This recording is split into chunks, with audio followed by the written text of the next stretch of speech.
Representative J.D. Bernardi, and I represent 5 towns on the southeast border of New Hampshire with Massachusetts. They're Hampton Falls, Kensington, Southampton, Newton, and Plastow.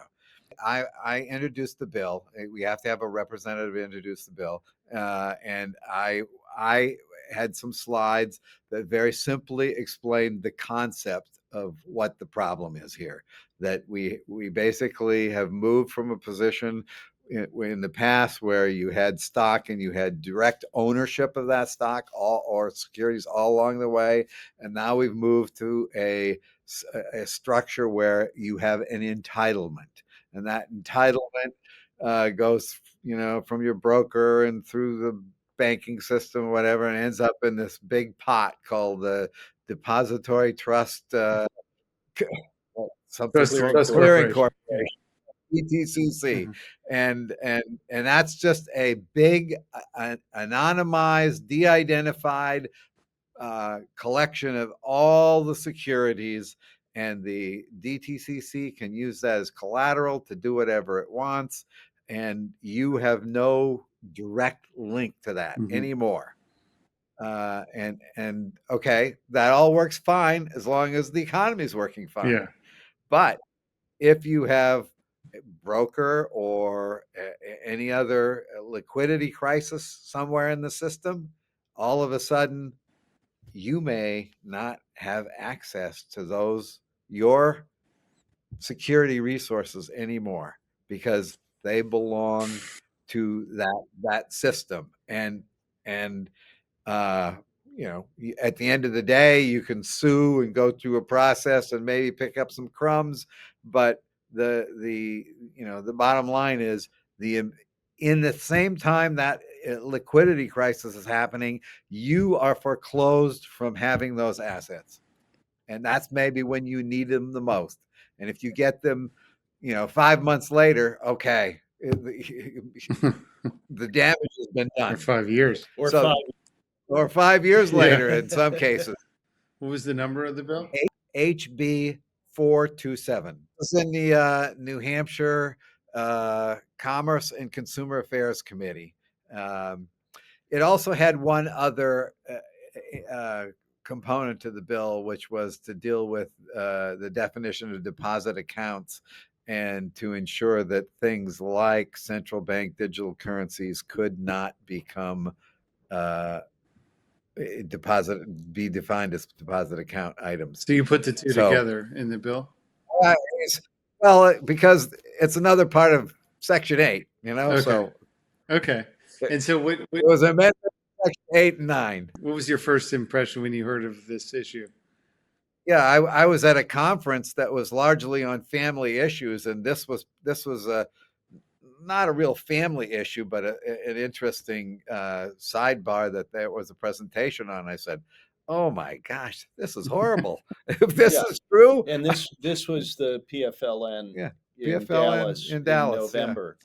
So, and you didn't know anything about it? I knew nothing about it. So I came back in November. I had a week to essentially put the bill together and file it, because we had to have our filings done by, I think, the end of the third week in November. JD was the first legislator in the country to file a bill on this year. Oh, cool. And how does it? Learned about it in November. Yeah. And what was people's response, or how did the hearing go? My take is that the members of the committee were very engaged and I think absorbed, both my and David's comments. I mean, he had them wrapped. I mean, they were soaking it in, that there's an issue here and they need to understand it.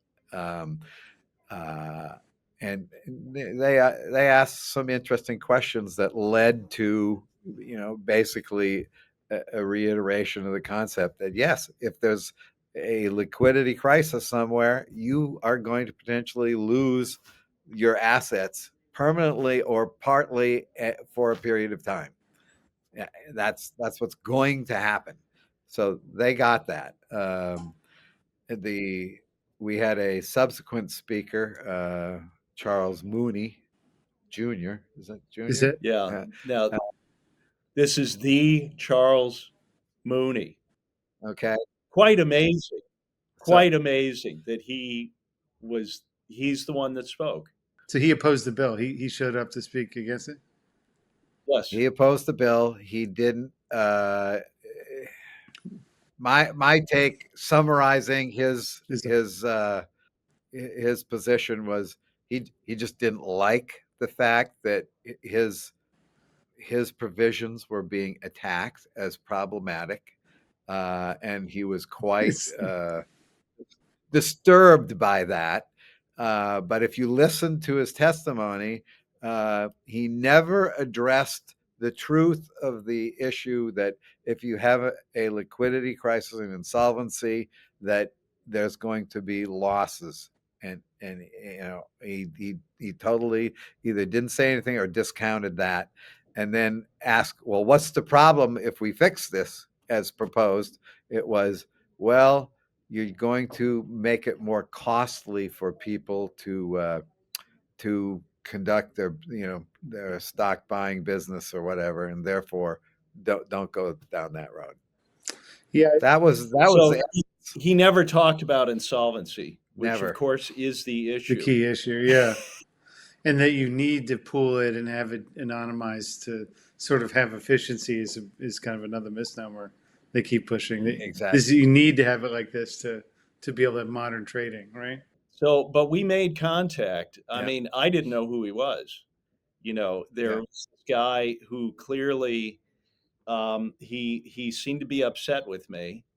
I didn't know why, and he we started.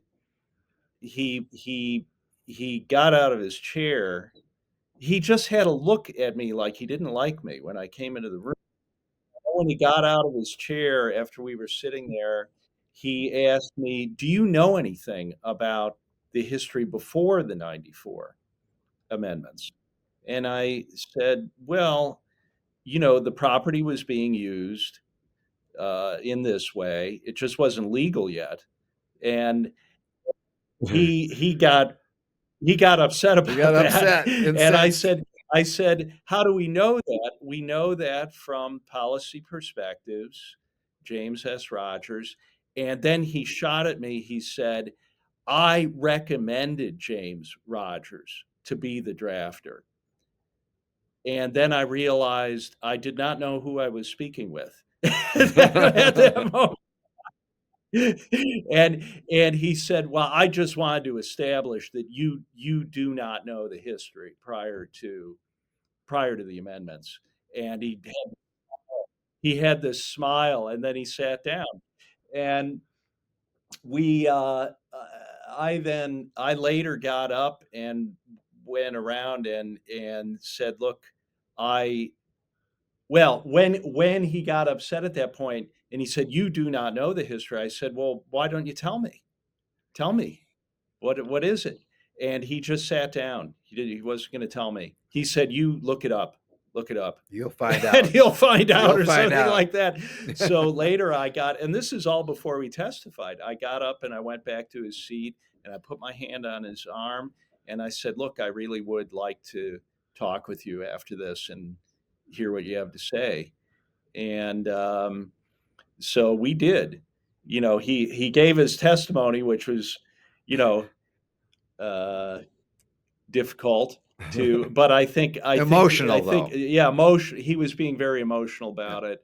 And it was, I think it's something that's like a personal affront. You were mentioning that the chairman was against this, but the committee members are for it, or how did that play out? The chairman comes from a lot of wealth. Okay, Alcoa Corporation, family heir. Interesting thing. He told us he when he read that I'd submitted the bill and he read it, he called his personal financial folks to find out, well, does this have any import to me? Do I have any issues here? And he was advised that no, you'll be okay. So he thinks he's okay. So he personally thinks he's going to be fine. Now I ask him, say, well, what about the rest of us? says, well, okay. Yeah. But I think there's a process. So he's just heard about it, the Yeah. chairman. At least called his advisor. That's a sign. Yeah. This has been more exposition. JD and I were wondering did we get through to him? Because he did seem to, his face showed Yeah. some concern Yeah. during the hearing. And it was like afterwards, he was just trying to kind of laugh it off. But the very positive thing is that in the hearing, he said, well, are you coming to the subcommittee? Yeah. And so, and I think it Yeah. came up a second time Did twice. Yeah. to me. Well, I come to the subcommittee. So he was not trying to push Brush me this out. off. Yeah, brush it off, Yeah. dissuade me. And I think having suggested twice that I come, I think I'll probably be able to speak if he knows I'm Oh, coming all the way. No, you from definitely Sweden. will. So Yeah, if you could impart to him that his assets are at risk, they're staked, right? Exactly. Everybody's are. yeah, it will have to sink in. It will have to sink in for him. Yeah. What else is there anything else you'd like to say on it or takeaways from all this? Well, I think going back to Charles, we met in the hall afterwards, JD and Yeah. I with Charles, and we actually had a pretty nice discussion. He there was some negative energy, but it's because he said I wrote an article 4 years ago. What we really need is to have direct registration on the books of the issuer, and there would be no brokers. You would have a kind of direct system to your title on the books of the broker. And I genuinely said that would be fantastic. I would be in favor of that. He was very pleased, to hear that. And he has taken my email. He's going to send me the article. Yeah. So this is a very important thing. We have to be in dialogue with these people, because we often these points of contention are about other things than the facts. Yeah. Yeah. Yeah. Well, that's good to get the discussion going and talk about other ways of doing it, because this whole pooling in aggregate fungible form, I mean, that's only to facilitate the using of everyone's assets as collateral. And then the code, I'm reading through the James S. Rogers articles, and he says, oh, well, you can't actually have property rights anymore once it's pooled because it's used so many times. And then if you pull one card out of the stack, the whole thing will come down. And it's like, that's not a sound property rights argument. I mean, Yes. It's just not it's really throwing out 1,000 years of property law. And I mean, more than that. So well, one of the disappointing things that Moody. That Moody was saying in testimony was, it's always been like this. Yes. For decades, long time, decades before the amendments, that it was always like Well, this. since 73, at least, I think you could argue that that's 2 decades. Well, he may have misspoken, but he seemed to be saying longer. He seemed to be arguing that it was like this even before that. Huh. Yeah. That you did not have a property, direct interest in the property that was at the brokers, and that what they were doing was attempting to strengthen that. I have difficulty accepting that. It doesn't seem to be. Could it be that the issue was presented to him like that? It might be. It may be he was just saying that all assets were dumped into a big pot and used as collateral. You may have had a link, direct link in the past, a property link to it where you could pull that one card out if you wanted. But they were still doing all this collateralization of of the big pot. Yeah, he may be saying, it's like the story, the goldsmiths that were using the gold Yeah. that invested to them. And he may be saying that the brokers for a long time have been using the property that was entrusted to them, Does that make it? even when you. Does that make it right though, or I mean, creates problems? Oh, it makes it illegal. Well, they were doing the fraud already for a long, long time. We always did it, so it's okay. Yeah. Well, it's pretty shocking when I tell people about it. They're like, "What? They're playing with it? My assets?" It's like, Yes. so just getting this out there and discussing it, I think, does a lot of good to wake people up about it. And so, do you have? I guess last thing, do you think the bill's got a good shot, or how do you feel on it? I think the work session is going to be determinative. I think it has a reasonable shot, but that's where the rubber meets the road. And that's the subcommittee, the work session, or what? That's something. Yeah, And that's in 2 weeks. That's 2 weeks. Okay. Most likely, it has to be scheduled, but most likely 2 weeks. Okay, great. Well, that's exciting, huh? I think you got a good air about you. You seem very practical person to be forwarding this. Well, Well, JD, I now try. you're a nuclear engineer, Yeah. Well, I did nuke submarines. Wow. nuclear submarines, and attorney. Wow. Okay. And 4 years in the pharmaceutical industry. So the practical things and the sneaky. I know administrative and I know practical. Yeah. Yeah. And how people can be a little shady sometimes. a lot of times. I find how I end up like I went to the forum there and I didn't know anything about this and I find about it. Okay, this is wrong. We got to fix this. Yeah. And I get drawn into things like that all the time. But maybe that's why I'm here. Yeah. Yes. Well, thank you for being on the journey and helping this issue out. It's really important. Well, it's very nice to meet you. You too. So, well, thank you and good luck on all this, huh? We'll get the word out. You got it. Next up is 427. Okay. We'll open up the public hearing on House Bill 427 and hear from the prime sponsor. Good morning, Representative Bernardi. Good morning, Chairman Hunt and committee. For the record, I'm Representative J.D. Bernardi, Rockingham 36, Southampton, Newton, Plastow, Hampton Falls, and Kensington.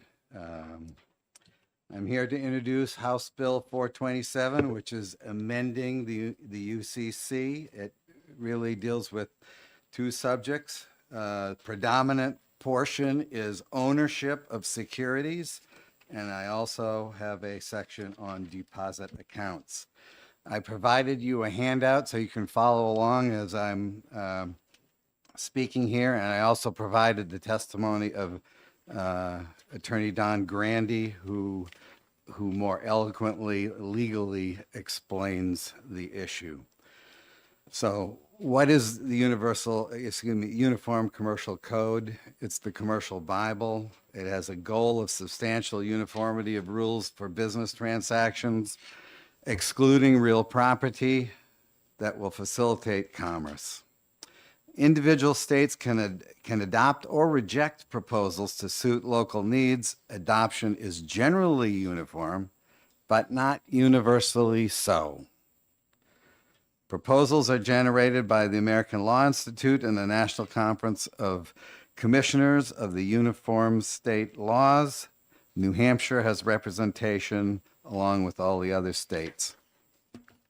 So the first section I'd like to speak about is Section 5 of the bill, simple provision. It addresses RSA 382A9-102A29. It disallows programmable medium of exchange as an identified deposit account. So what is this doing? It's essentially prohibiting central bank digital currency. Central bank digital currency can more readily be understood as monetary coupons.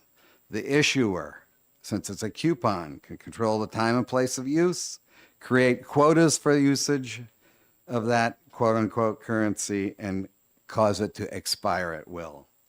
This is a fantastic deal if you're a government issuer and you want to control people, control commerce, or use the excuse to control inflation.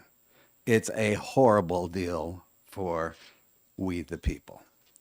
I encourage your adoption of Section 5. The remainder of the bill deals with the ownership of securities, both yesterday and today.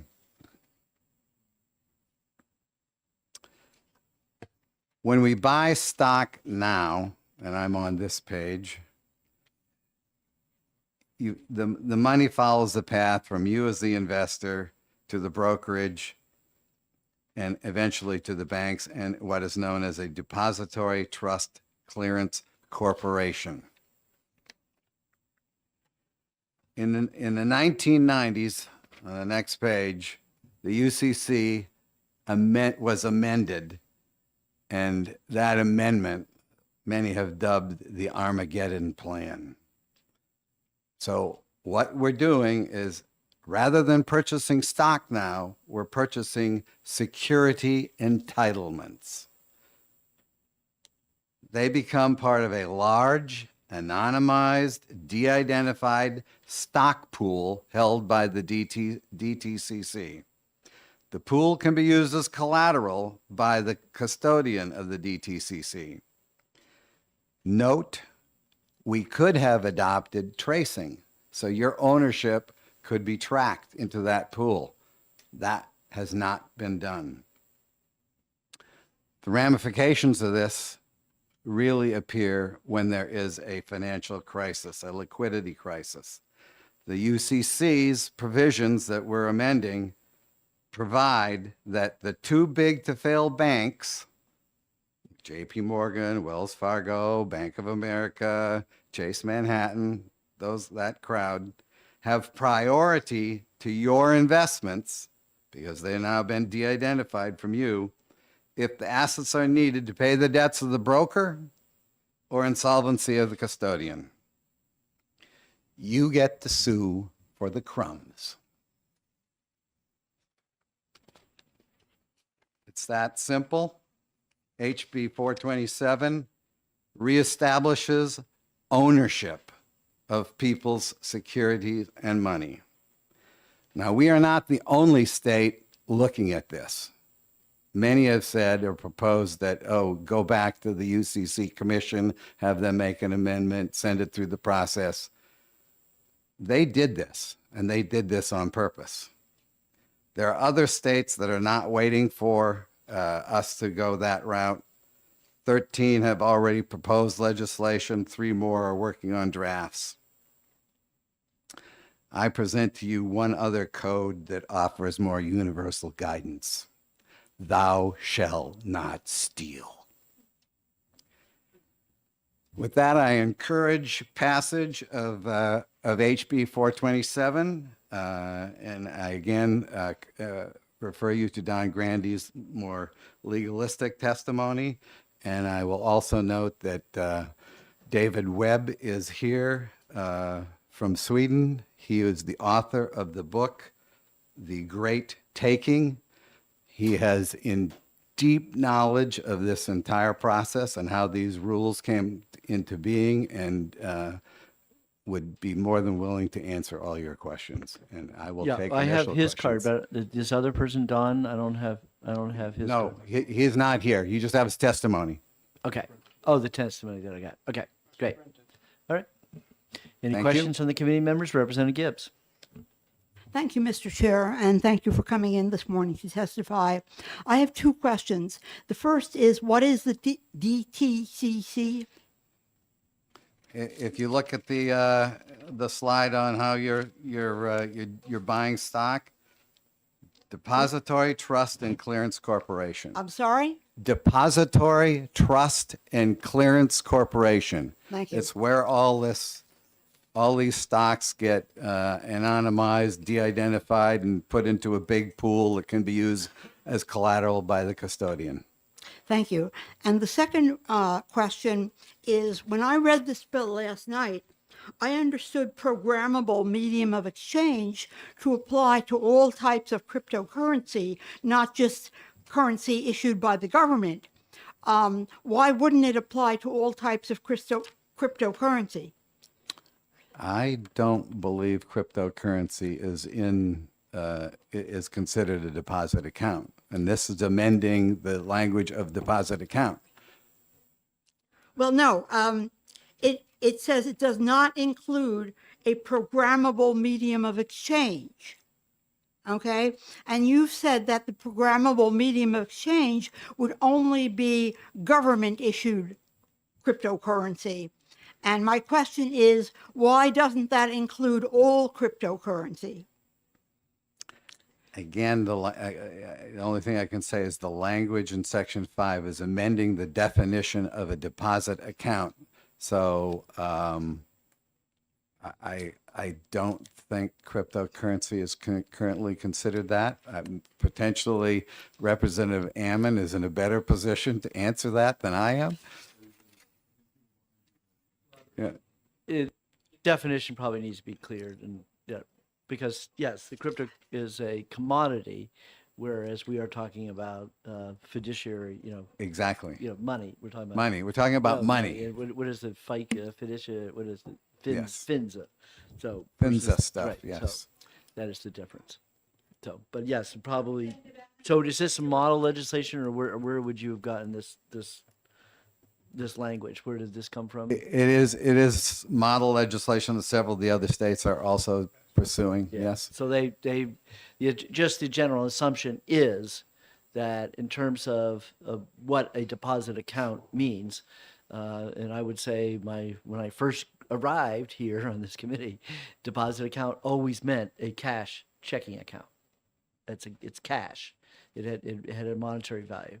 So I think that what happened is that the nature of this legislation was that they wanted to add this programmable medium of exchange into it, so that and to clarify what it can or can't be. But what it says is the term, presumably the term deposit account, does not include a programmable medium of exchange. Right. So it means can't be Bitcoin. So it can't be cryptocurrency, Right. any type of cryptocurrency. Can't be any cryptocurrency because that's a commodity. Anyways. Okay. Representative Spear. Right now, of all the, about 160 some odd countries looked into central bank digital currency. Only 15% went ahead with it. The United States has has bills currently before both the Senate and the House to forbid it. The Federal Reserve says they are not interested in it and don't want any part of it. Why do we think we need a law to prohibit something that no one wants to do? Well, the European Union just created a digital wallet. What do you put in a digital wallet? Euros. Or programmable currencies. So it is a preventative measure. We change the administration again, and we may have an entirely different point of view. So this is protective.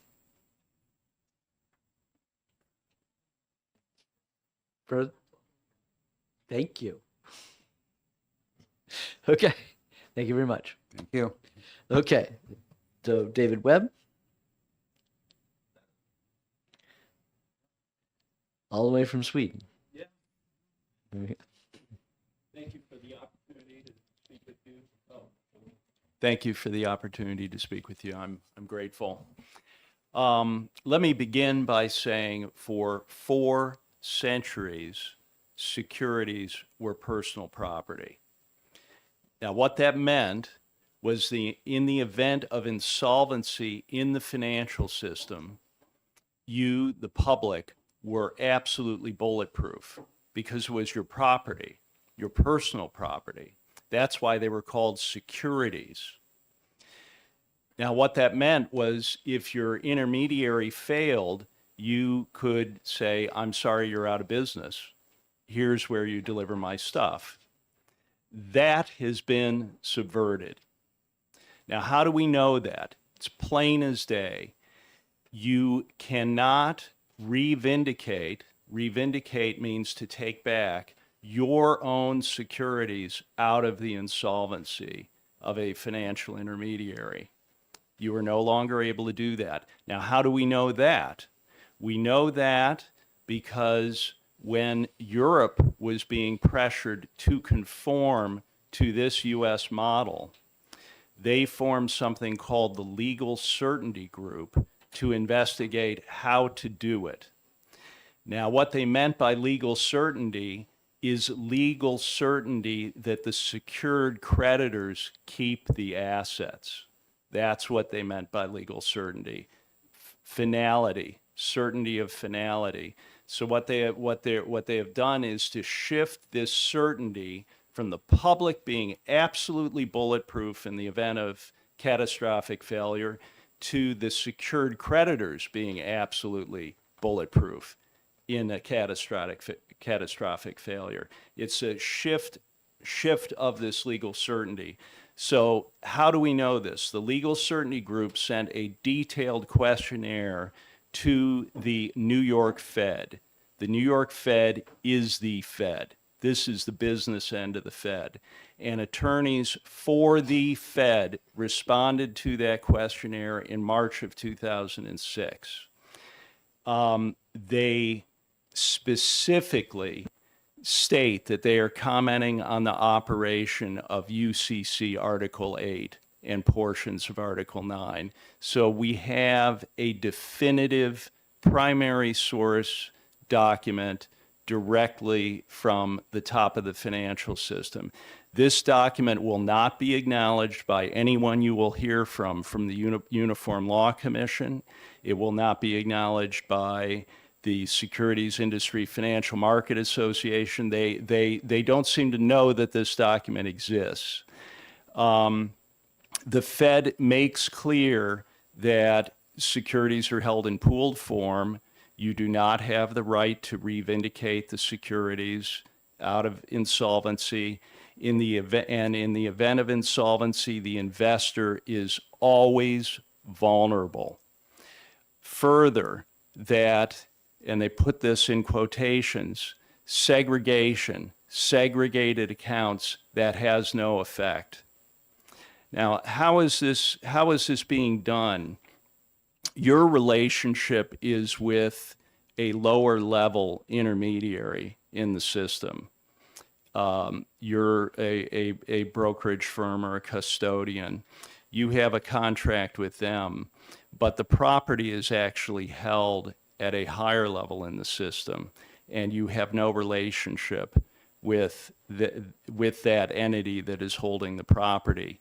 And once securities enter a chain of use as collateral, they are reused many times over. These chains of collateral use and reuse, hypothecation and rehypothecation of securities are very, very long now.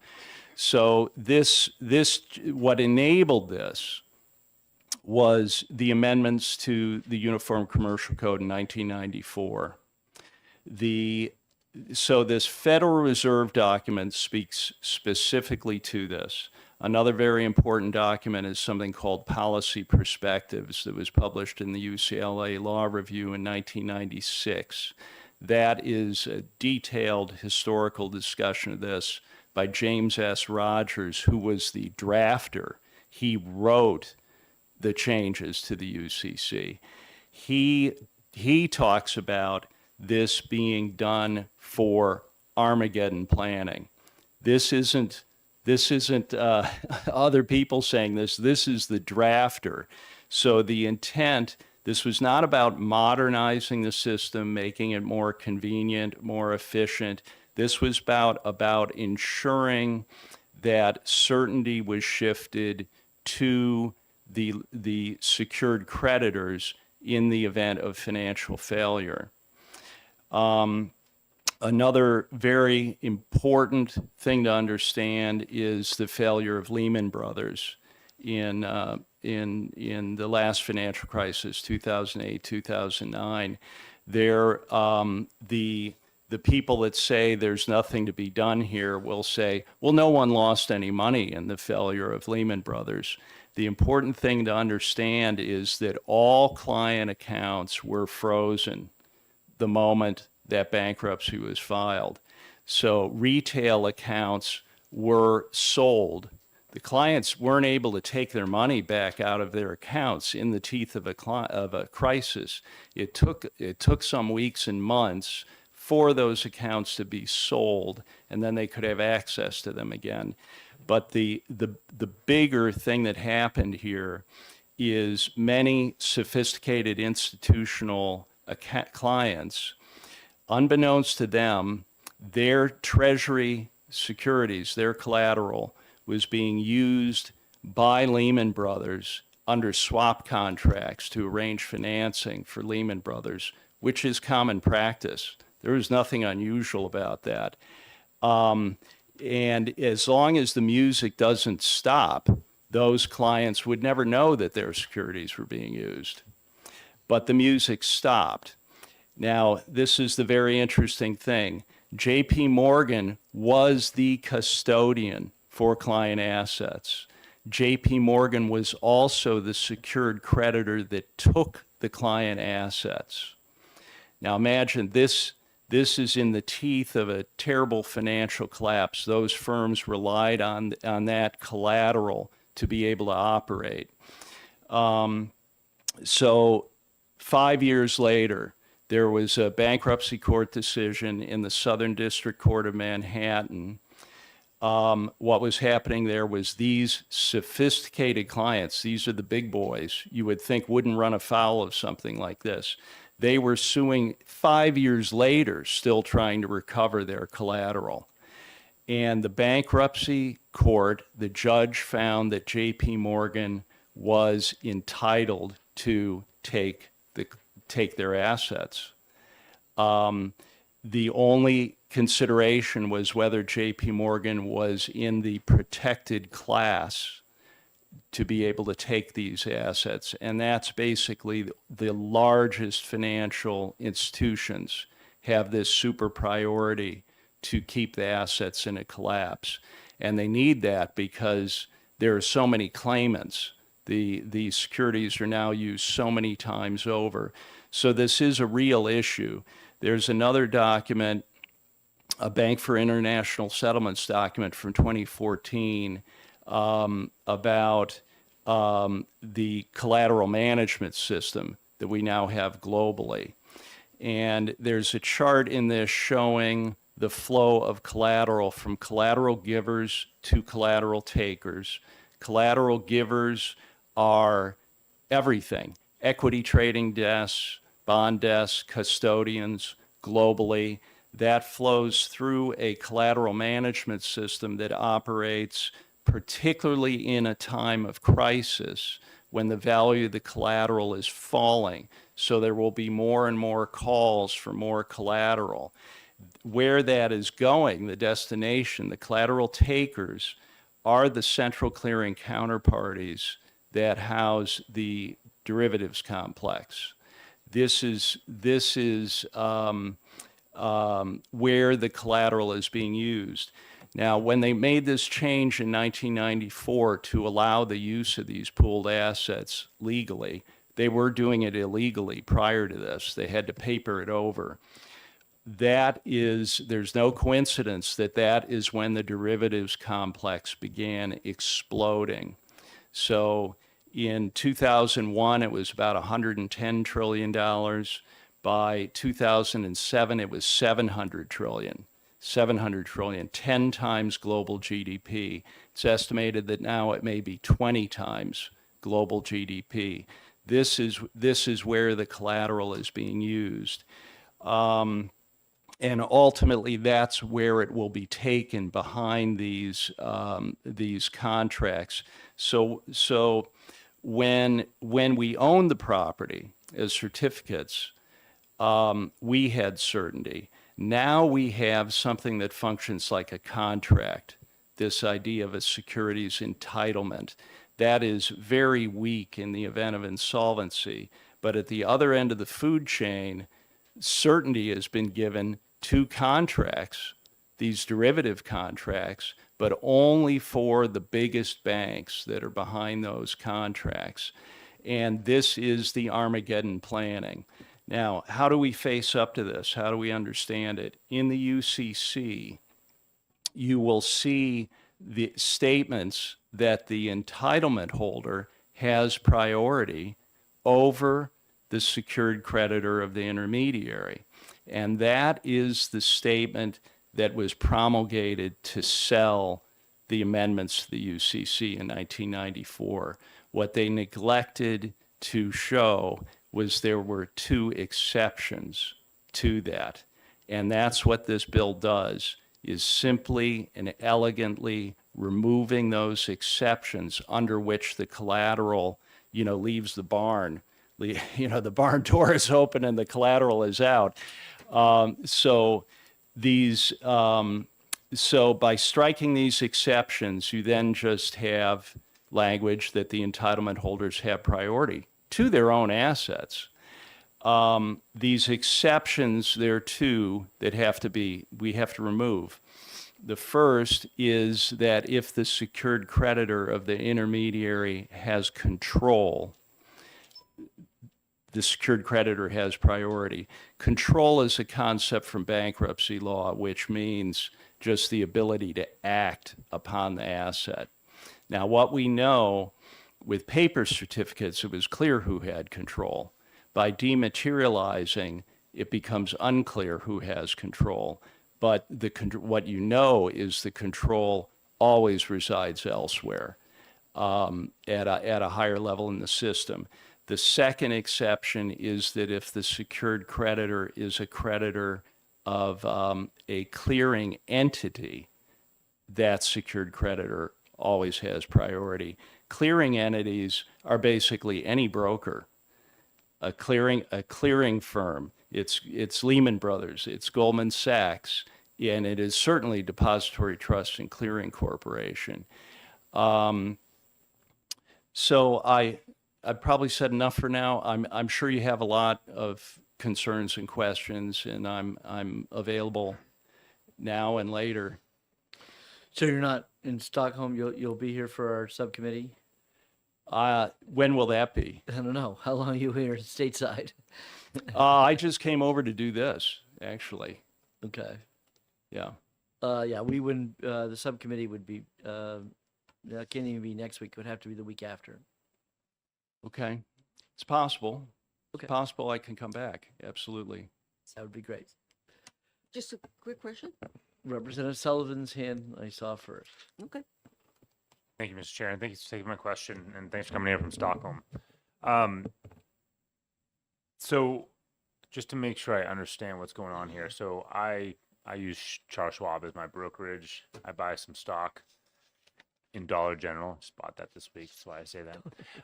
But so I buy that, and then you're saying, Charles, I don't technically own it. Like we think I do. I think I do, but I don't technically own it.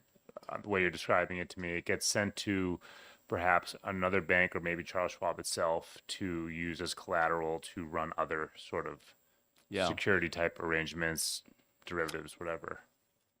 Is that what you're telling me? Yeah, what you have, you'll hear this term beneficial ownership.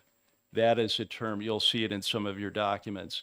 Beneficial ownership is a term that arose coincident with these changes in 94. Beneficial ownership is basically an appearance of ownership. They make it appear that you own it because you can vote the shares, you can buy and sell them. It works like ownership in every case except insolvency. That's the Armageddon planning. So what happens is literally all securities are pooled at Depository Trust Clearing Corp. This houses the entire securities complex of the United States and much of the world. It's all there. So any individual broker is a clearing member of depository trust and essentially has an account at depository trust where all of the client's securities are pooled there with no specific identification of any person, any security. So, and that's how they're able to use those securities for the firm's purposes. Now, James Rogers, in this document, Policy Perspectives, he says, what do securities firms do? They sell securities. And the party that has bought that security has no idea whether they did that wrongly. They don't know whose security it was. They are entitled to finality of settlement. What do securities firms do? They borrow money using securities. They do that under swap contracts. So who the party on the other side of that contract, they can't know whose securities were being used. So he also explains in this document that when they were coming up with this approach, many attorneys were uncomfortable with the idea that the securities could be used wrongfully. And he said after careful consideration, they eventually agreed. As I say, they got more expensive attorneys. So they eventually agreed that the securities can be used wrongfully. The Fed's response to the legal certainty group says that even fault, fraud, and negligence does not prevent the secured creditor from taking the securities. So this is a reality. If you're in the security system, you just have an appearance of ownership as a direct answer to what you're saying. It's important to understand this is not just small investors. This is important for states. This is the pension plans of the state. This is the finances of the state. Another important thing to understand is the tiny interests that benefit from this, that run the banking system really at the highest level. They want people in the financial services industry to think we're all on the same side in this. We're protecting you. Actually, the people in financial services, let's say in the state, they are at the bottom of the food chain. They are the intermediaries that will incur the wrath of their clients. They will, when their assets are lost. The financial services firms in this state do not have the assets. The assets are held at a higher level. Really? Okay. So if we were to, presumably one of the biggest, I mean, there's probably a lot of arguments for the current system we have.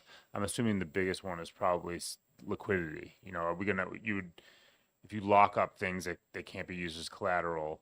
I'm not saying that we should be using things as collateral without the permission of the perceived owner, but presumably this could really drain liquidity from the system. Yes. Is that not a potential concern? I imagine maybe the people behind you will bring that up. They will say this, and let me say that the reason I went to Sweden in 2009 was that I discovered this then, and Sweden and Finland were the only countries that had not been subverted in this way. All the G30 countries had been pushed to dematerialize in this way beginning in 1970, but the way the Swedes did it, so they had a modern indirect holding system, but they used computers, which existed, to have specific identification of every person to every security. And by going there, I was actually able to move my Swedish government bonds from here, there, and really own them there. So it's not true that you can't have a modern, efficient system that is entirely electronic, but the way it was done here was to sever this direct record and create this pooled nature. The other thing is, by just striking these exceptions, none of the plumbing changes. This is why this is actually a very conservative approach. It's an elegant conservative approach because nothing will change in how the system operates. It will only come into play if there is insolvency, in which case you want to have made these changes. Thank you. Okay. You still have a question or? I think I can get the answer by looking at the video. Okay. All right. So my question is really simple. It says in here, banks that are too big to fail, right? Banks that are too big to fail. And now you're talking about Armageddon. So are you saying that Armageddon, this is a yes/no answer. Are you saying the Armageddon is the bank that was too big to fail? The Armageddon is that it did fail? That's what we're fearful of? That's yes/no? Is that what you're trying to say to us? I'm not sure. What how is to the answer that. Armageddon? What is the Armageddon? The The Armageddon is the banks that are too big to fail, right? The Armageddon planning is that the assets will be taken by the biggest banks. Great. Okay. Representative Burrows. Thank you, and thank you for taking my question. Just a quick question. I missed who you represent and why you came all the way Well, from Sweden. I represent myself. I don't represent any entity. This is my work. This is what I do. And I don't, whatever comes from this book goes to support Don Grandy's efforts, who wrote the bill. So this is entirely because I care about what's going to happen here to all of us. Representative Gibbs. Thank you, Mr. Chair. I'm confused by something. Early on in your testimony, you said that nobody lost money under the current system with the Lehman Brothers failure. But then later on in your testimony, you said that J.P. Morgan was allowed by a court to take Yes. investors' collateral because Yes. J.P. Morgan was a creditor, in which case the investors would have lost money. So which is correct? Yes, it's I made the first statement because that's what the bank lobbyists will say, is that, and they have, that no one lost money in Lehman Brothers. This is an analogy for this. Let's say you come out of your home in the morning, you need to go to work, and your car is gone. And 5 years later, your car is returned by the police. Does that mean your car was not stolen? Obviously not. That's what happened with, I'm agreeing with you, that's what happened to these very sophisticated, enormously powerful investors, investment firms. They lost the use of their collateral when they most needed it, and for over 5 years. Follow-up question, please? Further question? Thank you. So is what you're saying that eventually they lost their collateral or eventually they got it back, but there was a long judicial process? Well, it was possible to make recovery because another even bigger financial bubble was blown up that allowed that to happen. So they did eventually make recovery, but that's the purpose of that car analogy. The car is still stolen. The property was stolen when they needed it most. They may have gone out of business in the interim, those firms, to have lost their capital in that crisis. They might not have even existed 5 years later. So does that help to answer the question? That's great. Thank you. I'm sorry. One more follow-up. Okay. Thank you. So did any company go out of business as a result? I don't know, actually. I think there were a lot of firms who went out of business, but I don't know about specific firms that had their collateral taken. But, well, I won't go into a story Fair about enough. that. Thank you very much. All right, Okay. so I'm sure Jay will make sure you know when our subcommittee's been scheduled. Okay, thank Thank you. Okay, for the other side of the story, Charles Mooney for the Uniform Law Commission.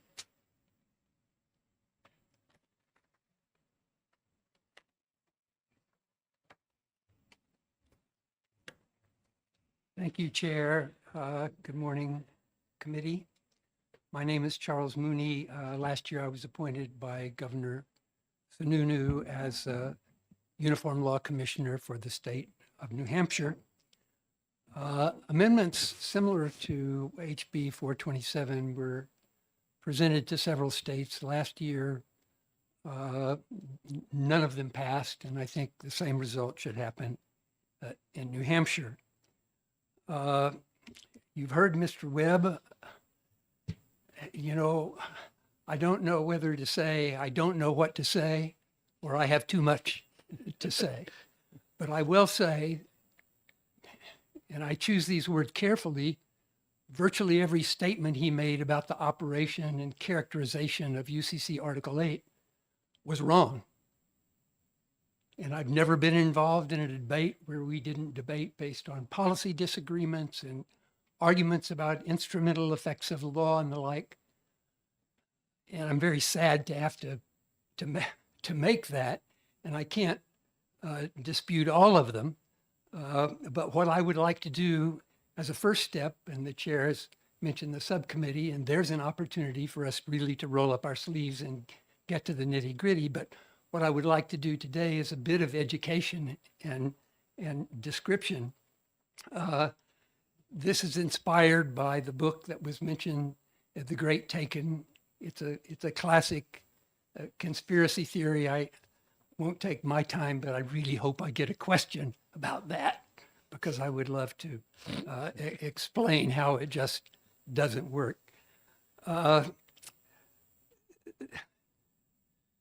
So let me talk a little about the background and the intermediated holding system for securities. I've distributed a handout. Exhibit A is just a diagram of the holding system in the United States and many other countries. Depository trust company, securities depository is at the top. Banks and brokers have accounts with it. And those participants who have accounts have their customers who are investors. Some of their customers are other intermediaries going down the chain. This has been a common means for investors to hold their securities for many, many years. There's nothing new here. What has been new is that since the 1960s, the infrastructure has evolved because there was a near breakdown in the securities markets because of so-called paperwork crunch. They couldn't keep up with the trades. So now at the top, the participants for every trading day, all the trades are netted out so that every participant either delivers or receives one amount for each security and either pays or receives payment of one amount for all the trades. And this intermediated holding allows that in the operation of DTC, which has evolved over the years from starting out as an arm of the New York Stock Exchange. So HB 427 is a proposal to amend Article 8. This is a solution in search of a problem. It's an unwise fix for a non-existing problem that would only harm investors, both individuals and businesses. Article 8 deals with transactions in investment securities. It promotes uniformity and efficiency and predictability across state lines. Customers do have a property interest. And let's set one thing straight. This security entitlement that Mr. Webb has described is everything that investors, customers of intermediaries had before these 1994 amendments. The idea that it was created by them, the term was created, but the security entitlement simply describes what it is that the investor gets. A property right, a proportionate property right, and all of the securities of a particular type with all other investors who have accounts with that intermediary, and a bundle of rights and duties against the intermediary, which is something that was not spelled out in previous law. There's also more protection for the property rights than there was under the previous version of the Article 8 of the UCC, and I'm again prepared to explain in detail how that is, but you're getting the idea this is complex. I'll do what I can in the brief time I have. An intermediary can only pledge these securities if customers have an interest in them, subject to very stringent requirements, only with the consent of the customer. Nobody takes them. Customers exercise their right over their property interest to transfer them. These proportionate property interests, these pools of securities, have existed for a long, long time, long before the UCC even, which began work in the 40s and first promulgated in the 1950s. So the proposal is to take 8511, which starts out with the baseline rule is a customer has priority over a secured creditor of the intermediary. That's Exhibit B. You can see intermediaries borrow. And that was something added in the 1994 amendments. It did not exist before then. Then there are two exceptions. One is if there's a loan to the intermediary, that's where the lender takes control, that is the power over the asset, actually essentially takes it away. And the other is a loan to a clearing corporation like the Depository Trust Company. The DTC and its affiliates have billions of dollars in backup lines of credit that would be jeopardized or eliminated if these were to pass. These lines of credit back up the settlement process if some intermediary fails to make sure everything gets performed in time. And it also provides substantial protection against systemic risk.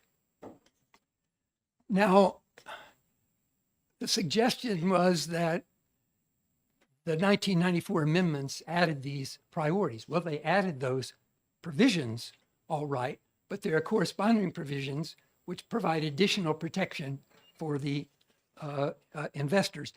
Consider first a bank that borrows. Banks normally don't use customer securities to borrow. Only brokers are allowed to do that, and that to a very, very limited extent. In no bank insolvency I'm ever aware of has any customer lost where the bank was the custodian. It's simply a non-issue. Although banks do sometimes borrow with securities, a secured lender, this is asset-based. In the securities market, they have to be sure they're first. And to tell them they might be subordinate down the line in insolvency to a customer, which is the only time collateral matters, is not much solace. But take where most of us have our securities with broker-dealers registered with the SEC, members of the Securities Investor Protection Corporation, which provides certain protections in the event the broker is in an insolvency proceeding. What's the priority there? Well, the priority is that secured creditors have the priority. The UCC doesn't apply. SIPA, the Securities Investor Protection Act, provides that priority for these broker-dealers. There are some other problems that will be caused, I'll mention, however, but this certainly wasn't anything that was brought about by the 1994 amendments. Why is that priority there? It's there to benefit the investors, the customers of the broker. In Exhibit 2, you can see the loan to the intermediary. customers often want to borrow from their broker. These are often called margin loans. Now, the proponents have suggested elsewhere that, oh, that has nothing to do with this. These priority rules are loans to the intermediary, not to the customer. Well, a broker-dealer is not like the old Scrooge McDuck sitting in a room full of coins and bills with money deciding what to do. Broker-dealers have to fund their loans. They borrow at favorable rates, which allows them to loan at favorable rates to their customers. That's the only reason we have that priority, other than the fact it's been the priority that existed even before SIPA in the 1970s, going back at least to the 1930s when the Securities Acts were enacted and changes to the bankruptcy law were made. So this priority has always been there.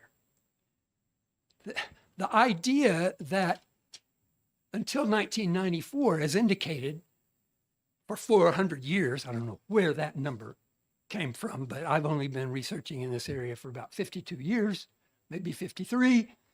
But the idea that somehow before then there was some rock solid interest in a specific security is just ridiculous. That hasn't been the way intermediaries held customer accounts forever that I know of. Well, maybe they used to actually have custody of those things like a safe deposit box, but certainly not in the modern era. The only time a customer would have a right in a specific security is if it's actually in the name of the security, written on the certificate. Usually that happens when the broker-dealer fails, and a few times they have, and they were getting ready to mail it out to the customer, but it's still in the mailroom or still in the desk. So the idea that somehow before 1994 or going way back, you had some different kind of property right is just wrong.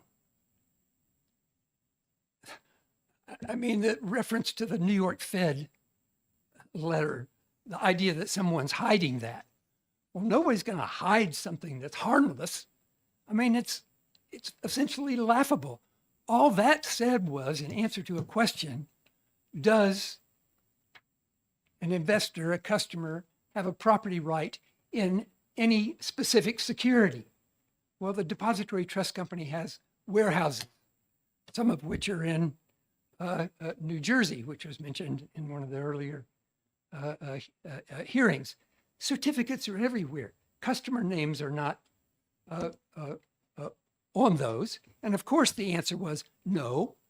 They have a proportionate property interest in the securities of that type, not in any particular security. All the customers would share.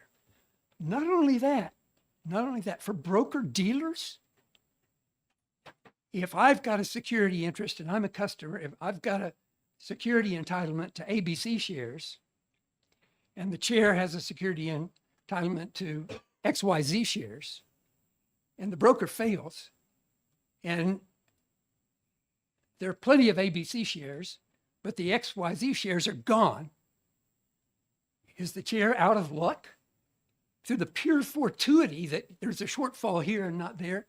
No, the chair is not out of luck, because under the Securities Investor Protection Corporation, all of the customers of the intermediary, the failed broker-dealer, share in the entire group of all types of securities. And they take their net equity, the value they're supposed to have in their account, less the amount they've borrowed from the broker, and that's their claim. And they have that claim to all of the securities, not just to the ones. So even if the private law, UCC, provides that you have a property interest in specific things, that would apply in a bank insolvency or for a clearing corporation. But for a broker-dealer under SIPA, all the customers share. This ensures that customers have a much, much, much lower chance of a big loss. And of course, under SIPA, SIPC provides protection for investors and broker-dealers, for the retail investors, up to $500,000 in loss. Now, that's not $500,000 in securities. That's loss. If I've got $5 million in securities in the account, and there's a highly unusual loss of 10% of the customer securities are gone, well, I'm still fully protected because my shortfall is $500,000. That's loss.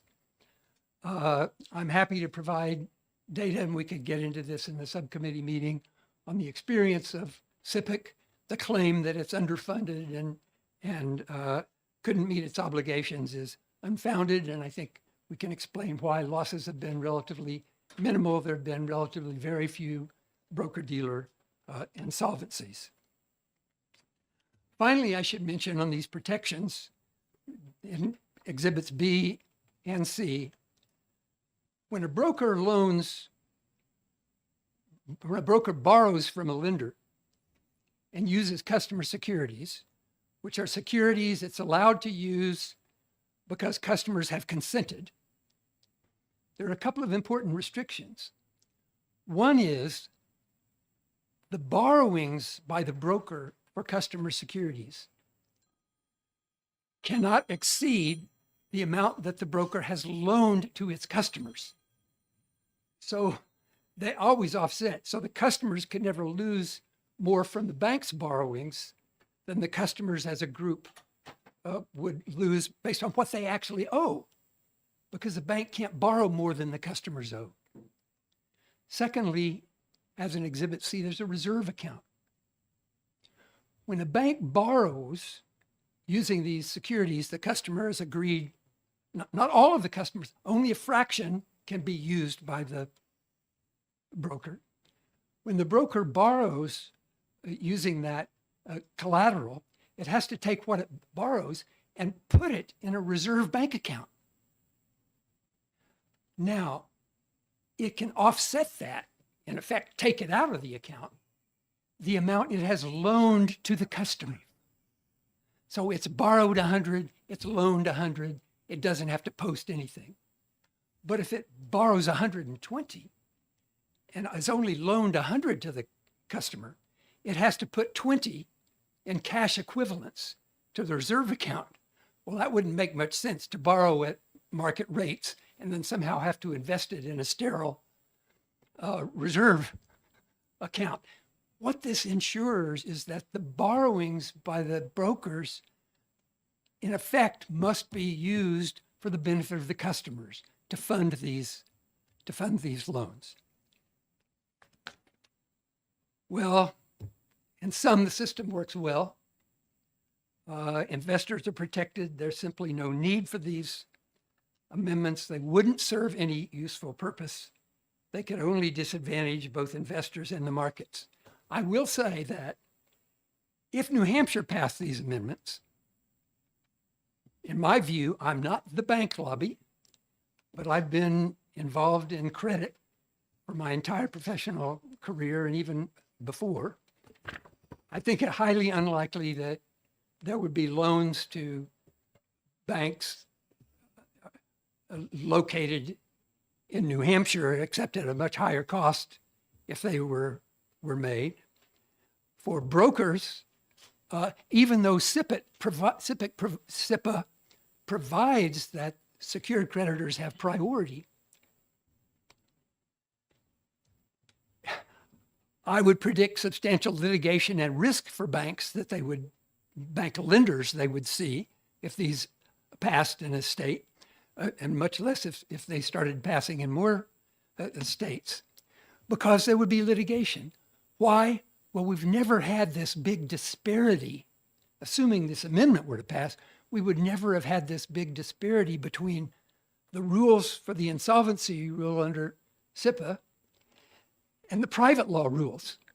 So I can imagine folks, trying to argue, oh, well, the private law overrides, we now have to change it in accordance with these new amendments to the UCC. So I can't go into detail now, but I'm happy to answer any questions or provide any additional detail. I think my professor persona got away from me, but this truly is an educational opportunity because this is a complex subject, but an important one. So any questions you have, I would be happy to. I hope we can hold it to the subcommittee. And Representative Walsh has a question. Thank you, Mr. Chair. I'll be brief, and thank you for taking my question.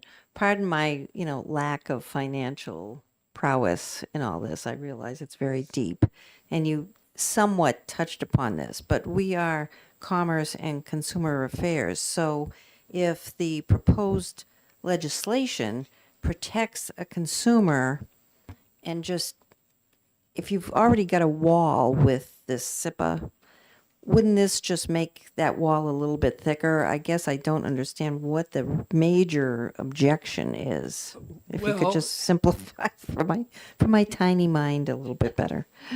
The objection is the ability to get, for my broker to get credit is a big advantage for me if I want to make loans. And the broker can only pledge only where consumers and investors have margin accounts. They've agreed that they can borrow, and they've agreed that the broker can use their securities, only a portion of them, as collateral. And to tell me my broker now is going to pay more for credit is not going to help me.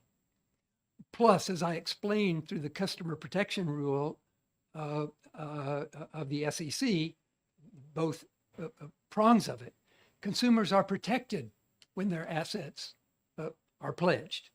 It's not just a naked pledge. So that, I think, is the answer. Second, this has been the lay of the land for decades and decades. It has not caused a problem. There is no risk caused by that. The Lehman example, that didn't involve Article 8 in any way. All the retail investors were protected. The only reason some institutional investors waited 5 years is something they now recognize, and they're much more careful. But they had entered into so many transactions of such complexity, and almost every one involved lawsuits of valuing collateral, that the complexity of their transactions took that long to litigate. In any event, they might have lost more. If it didn't take so long, they might not have. But I think they know what they're doing. But I hope that's an answer.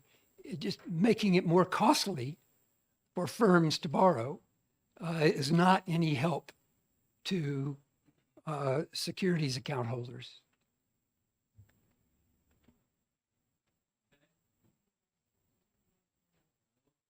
Hey, Representative Priscelli. Thank you for your expertise and for taking my question. So this is just agree, disagree, and then we could get into it at a subsequent time. But do you agree or disagree with the provision that would disallow a programmable medium of exchange, essentially prohibiting a CBDC as stated in the bill? Agree, disagree with that provision? I agree with its purpose. I think it needs some drafting, but I agree with the stated purpose to exclude the CBDCs, if Yay, that's we got one. responsible. Thank you. Responsive. Okay. Good. Great. Thank you very much. We'll see you soon. Enough. As always happens, if I wait long enough, another card will appear. Next. From the Business and Industry Association in opposition to the bill. Thank you, Mr. Chair. I will take up hopefully less than a minute of your time. Nate Grace with the Business and Industry Association. I won't repeat anything that was already said. I just want to note our opposition to state changes to the UCC. We think a more appropriate venue is to go to the UCC panel and get them to make changes and bring that back to the legislature. The point of the UCC, of course, is to provide uniform regulations for businesses across as much of the United States as possible. That ensures that for a small state like us, we have a competitive advantage because we know what the regulations are and businesses know what to expect. So on this issue and any other one, we would object to changes at the state level. Happy to take any questions if there are any. Fair enough. Thank you very much. Thank you. And with that, I will close the hearing on 427. And